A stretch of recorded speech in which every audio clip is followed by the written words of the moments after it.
Halo semuanya, kembali lagi di vlog Hanif, dan kali ini kita mau bahas Citroen GS tahun 91. Ya, kalau kalian suka nonton Doug DeMuro gitu kan, mereka selalu mulai dengan quirks and features. Nah, kali ini gue juga pengen bikin video seperti itu karena mobil ini banyak banget yang namanya quirks and features-nya. Ya, beda banget asli.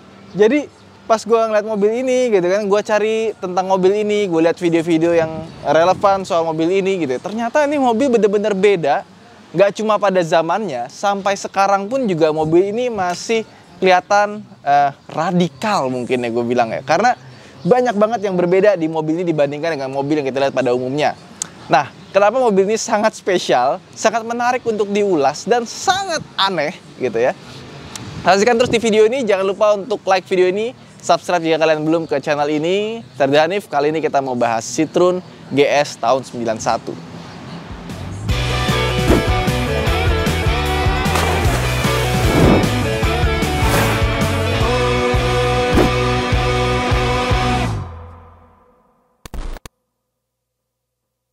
Oke, sedikit informasi. Sekarang kita lagi ada di pom bensin karena di sini nyari tempat untuk bikin video itu agak sedikit rumit ya.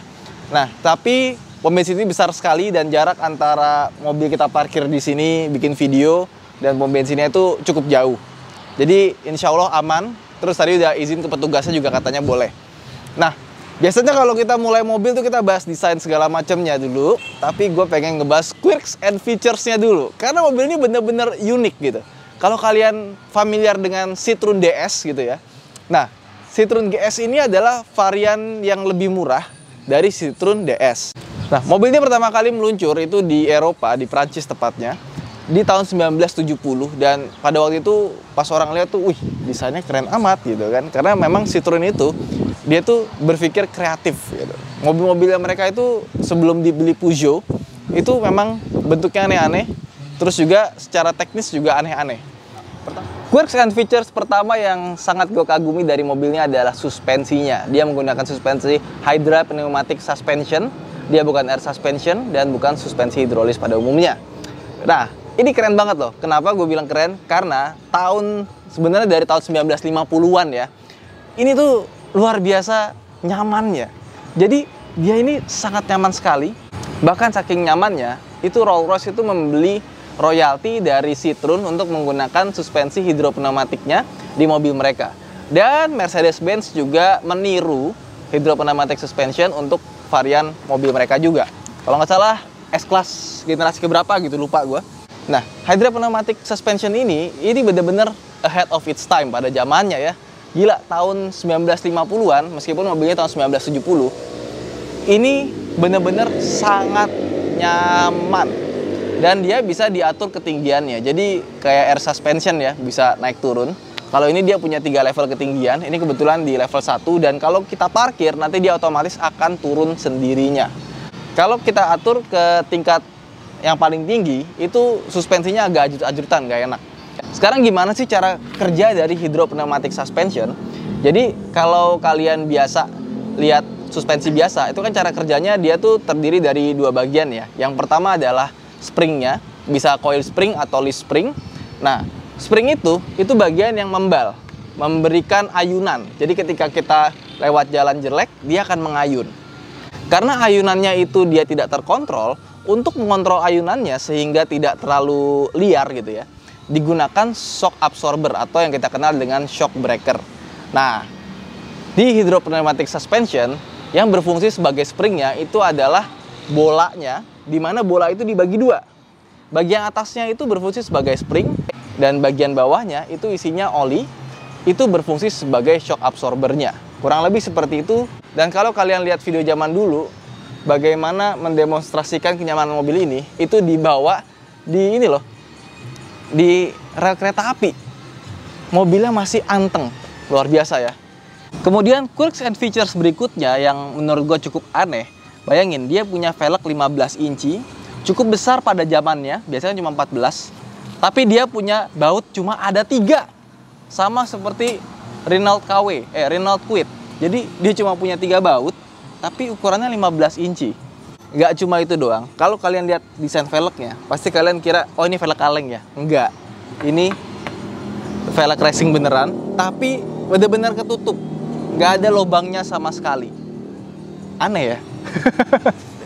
Terus kita ke bagian belakangnya, dia ini desainnya liftback. Jadi kalau kita buka, ini bagian pintu sini sampai kacanya itu kebuka semua, bukan sedan ya, bukan juga hatchback.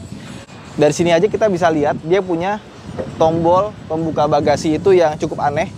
Ini kalau kita pencet di sini ya, tombolnya tuh agak nggak lazim. Kenapa? Karena dikasih frame kotak segede gini, kerup. Tombolnya di tengah-tengah. Pas kita buka, nah, langsung ketemu quirks and features lagi. Kenapa? Karena ini kenapa sih bawahnya nggak ikut keangkat gitu loh. Jadi kalau kita mau ngangkat barang, itu tuh nggak bisa langsung gitu. Ada separatornya seperti ini dan ini nggak bisa dibuka ke bawah. Jadi benar-benar seperti ini aja. Terus yang aneh lagi, dia punya tray tapi cuma separoh.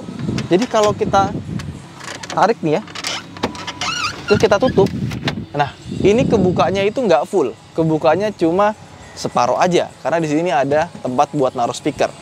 Jadi memang mobil ini aneh banget sih. Nah di sini juga nggak ada yang namanya ban serep karena ban serepnya juga diletakkan di posisi yang aneh. Yuk kita buka kap mesin dulu. Membuka kap mesin dari mobil ini itu rasanya juga aneh. Kenapa? Karena ini setir kanan tapi bukanya di sebelah kiri. Terus pas kita buka, ini nyangkut kan? Kita nyari-nyari gitu, di mana ini tuasnya buat ngebuka kap mesinnya. Ternyata dia nggak ada tuas, tapi di sini ini kita angkat, ya kan? Terus di sini tuh ada sangkutan, kita tarik sedikit, nah baru bisa kebuka. Seperti ini. Jadi kita mesti tarik ke sini, baru bisa kebuka. Kalau nggak nyangkut. Setelah terbuka, yang hebat di mobil zaman dulu ini, dia punya ini. Oke, jadi dia nggak perlu pakai hidrolis. Jadi engselnya ini bisa dipakai buat nahan kap mesin, biar nggak jatuh. Dan lihat ke dalam mesinnya, ini juga aneh. Pertama, posisi spare tire atau ban serep itu ada di sini. Jadi ban serepnya itu di dalam kap mesin, ditaruhnya di bagian belakang sini. Dan demi memasukkan ban serep, mesinnya itu ditaruh di depan.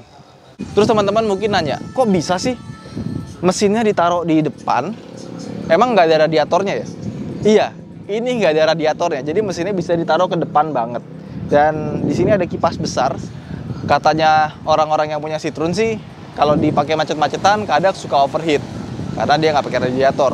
Nah, Citroen yang BX itu lebih terjamin lah ya, karena udah pakai radiator dan mesinnya itu pakai mesin yang sama seperti Peugeot. Dan mesinnya juga nggak biasa juga, karena dia mesinnya mesin boxer, kayak Subaru. Makanya bisa ditaruh ke depan sini. Aneh ya? Terus di atas sini ada aktuator buat ini ya, buat hydropneumatic suspensionnya.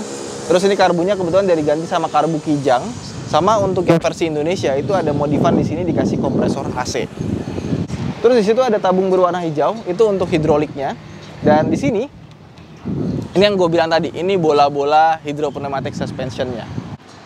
Ini kita belum masuk ke dalam aja udah banyak nemu yang aneh-aneh ya. Ini caranya kita naikin ke atas, terus kita, nah, oke. Ini kalau yang versi GS yang sebenarnya di Eropa, ini dia pakai bumper yang besi. Bumper plastik ini untuk versi yang GSA. Sama mobil ini pertama kali keluar juga lampunya sudah pakai lampu beling tahun 1970-an. Biasanya kan mobil 1970-an kan lampunya bulat-bulat atau kotak-kotak yang biasa ya, seperti itu ya. Ini dibikin sendiri gitu, khusus biar kelihatan mewah. Oke, nah sekarang sebelum kita masuk, tuas pembuka pintunya pun juga aneh. Yuk kita lihat. Ini tuas pintunya, gagang pintunya, biasanya kalau mobil zaman dulu buka ke atas ya. Kalau modelnya seperti ini, pasti kalian pikir, oke, ini pasti bukanya, tariknya ke depan. Ya nggak sih? Tapi ternyata ini ditariknya ke bawah. Ada tertipu gitu kan, pas gue pertama kali masuk, gue pikir nih bukanya ke sini gitu. Pas dipencet, loh, kok ini bukanya ke bawah? Ketipu gitu. Dan kalau kemudian kalau Citroen DS itu dia pakai pintu frameless, yang Citroen GS ini dia belum frameless. Oke, sekarang kita masuk dalam karena ada beberapa keanehan lainnya yang menarik buat kita bahas. Yuk. Ini ada hal unik yang nyaris ketinggalan ya. Gak tau, gue mau ketawa ngeliatnya. Soalnya tadi kan kita lihat di depan nggak ada radiatornya. Nah, terus pertanyaannya di mana kondensor AC-nya gitu? Di depan kan nggak ada ruang lagi gitu kan, udah mesin semua. Kondensor AC-nya ada di kolong sini. Terus di bawahnya ada kipas. Jadi lucu banget gitu. Di depan udah nggak ada ruang lagi buat taruh kondensor AC, ditaruh di bagian belakang sini. Nah, kita buka door trim aja itu udah mulai menemukan yang unik-unik. Yang pertama di sini, ini tuas pembukanya itu modelnya tuh nggak biasa, nggak umum. Dan ini untuk kuncinya di sini. Sama di sini, ini ada untuk mengatur kaca spion. Jadi kita aturnya lewat sini ya. Dan masih berfungsi dengan sangat baik. Terus desain ininya, kacanya juga putarannya itu modelnya unik, tapi nggak seberapa sih uniknya sih. Sama di sini kita menemukan yang gini. Ini kalau misalkan lagi malam-malam kita buka pintu, ada mobil di belakang, dia bisa ngelihat ada pintu kebuka karena ada mata kucingnya di sini. Sama di sini di ruang penyimpanan. Nah, sekarang kita masuk ke dalam interiornya. Nah, ini pintunya kebetulan nggak bisa nahan, jadi kita tahan pakai kaki seperti ini. Nah, pasti kalian langsung mikir, wah, ini setir macam apa ini? Setirnya one spoke ya. Jadi memang setirnya ini aneh-aneh sih terus bentuknya. Rata-rata tuh yang zaman dulu tuh one spoke. Sama ininya tuh kayak ular masuk ke dalam gitu. Kayak ular gitu ya, kayak ular keluar gitu terus bengkok, dipegangnya udah begini aja gitu kan. Dan setirnya ini bener-bener bulat, nggak ada kontur sedikit pun buat tangan kita megang gitu. Nah, ini klaksonnya ada di mana? Klaksonnya tuh ada di sini. Tuh. Jadi kalau kita mau klakson, suaranya juga kayak apa ya? Kayak roti ya. Roti yang lewat depan rumah digoes gitu ya. Kayak gitu kurang lebihnya. Dan tuasnya ini kalau mobil biasa itu tuasnya ada 2 kan ya. Ada di kiri, ada di kanan. Di sini ada 3. Ada 1, 2, 3. Tuas yang paling kanan ini untuk mengatur wiper. Terus tuas yang kedua ini untuk mengatur lampu sein dan ini klakson. Terus tuas di sebelah kiri ini ada tuas yang bisa diputar untuk menyalakan lampu mobil. Nah, terus ditanya lagi nih. Aneh. Mau starter, lubang kuncinya di mana? Lubang kuncinya ada di bawah sini. Iya. Kita kalau mau starter, itu kan biasanya mobil kan di samping ya, atau di depan dashboard. Ini ditaruh di bagian bawah. Lucu banget. Dan speedometernya pun juga, ini kebetulan dashboardnya itu untuk versi Indonesia kita dapat yang GS seri tahun 1970-an. Kalau yang GSA itu udah lebih modern. Dashboardnya sendiri gue suka, bentuknya tuh kayak apa ya? Kayak panel meternya tuh kayak pesawat tempur gitu. Ada lampu-lampu indikatornya tuh kesannya tuh nostalgia banget. Dan speedometernya ini maksimal sampai 200 km per jam. Ya, bayang gak sih mobil 1300 cc boxer bisa sampai 200 km per jam. Tapi katanya orang-orang yang bawa mobil ini bisa sampai 140 sih. Nah, di sebelah kanan sini ada indikator bensin. Ini ada ventilasi AC-nya yang diputar modelnya ya. Bisa ditutup juga.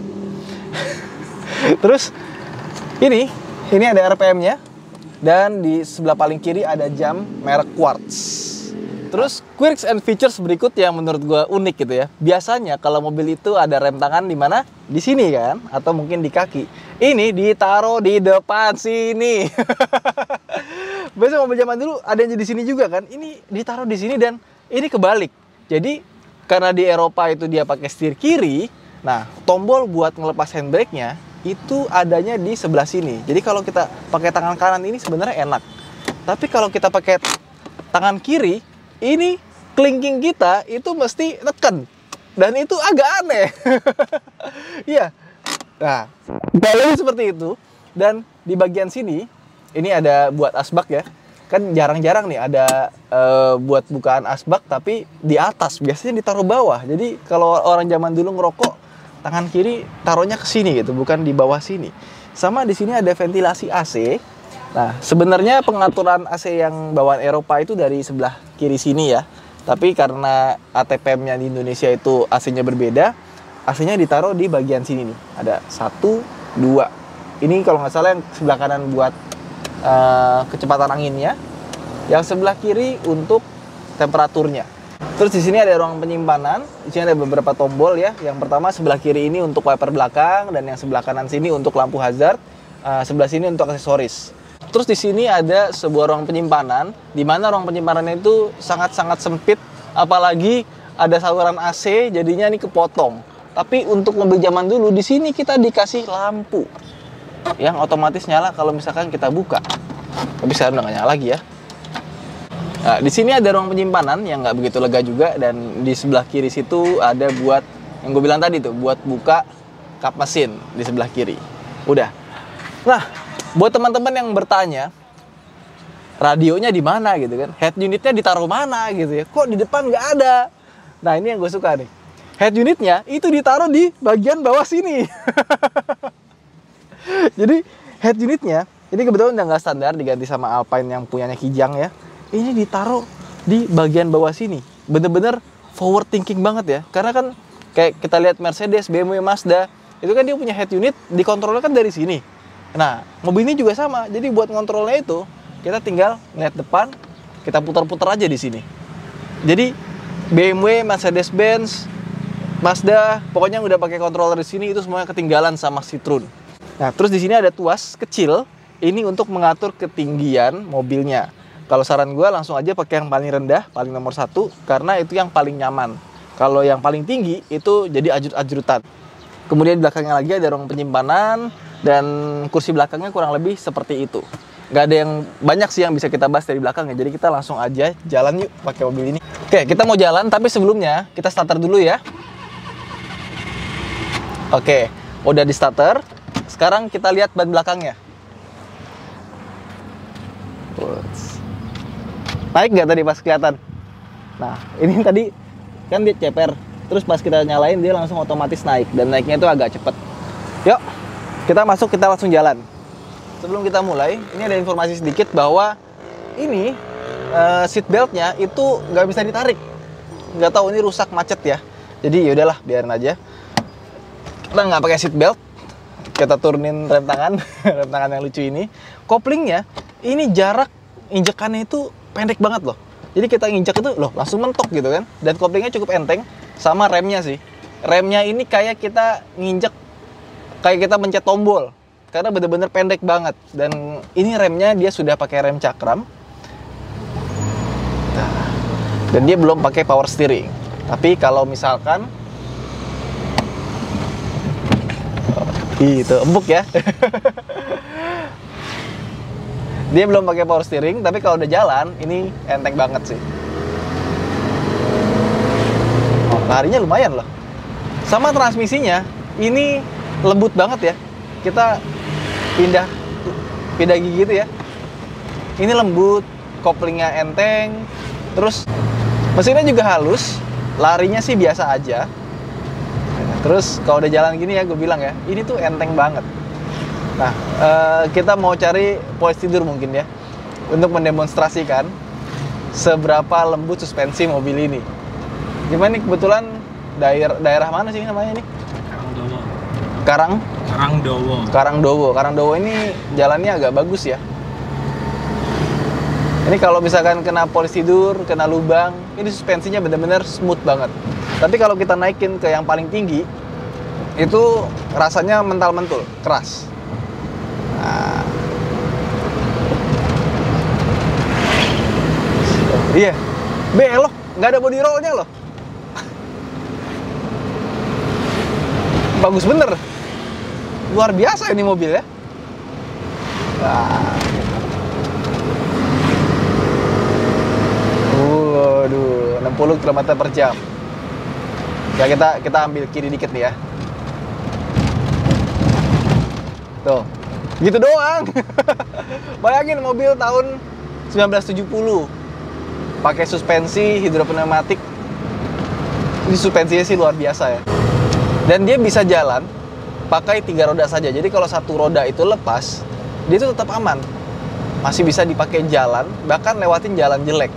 Dan biasanya kalau klub-klub mobil tua kumpul, biasanya Citroen itu, anak Citroen suka ada yang lepas roda 1 terus jadi atraksi gitu ya.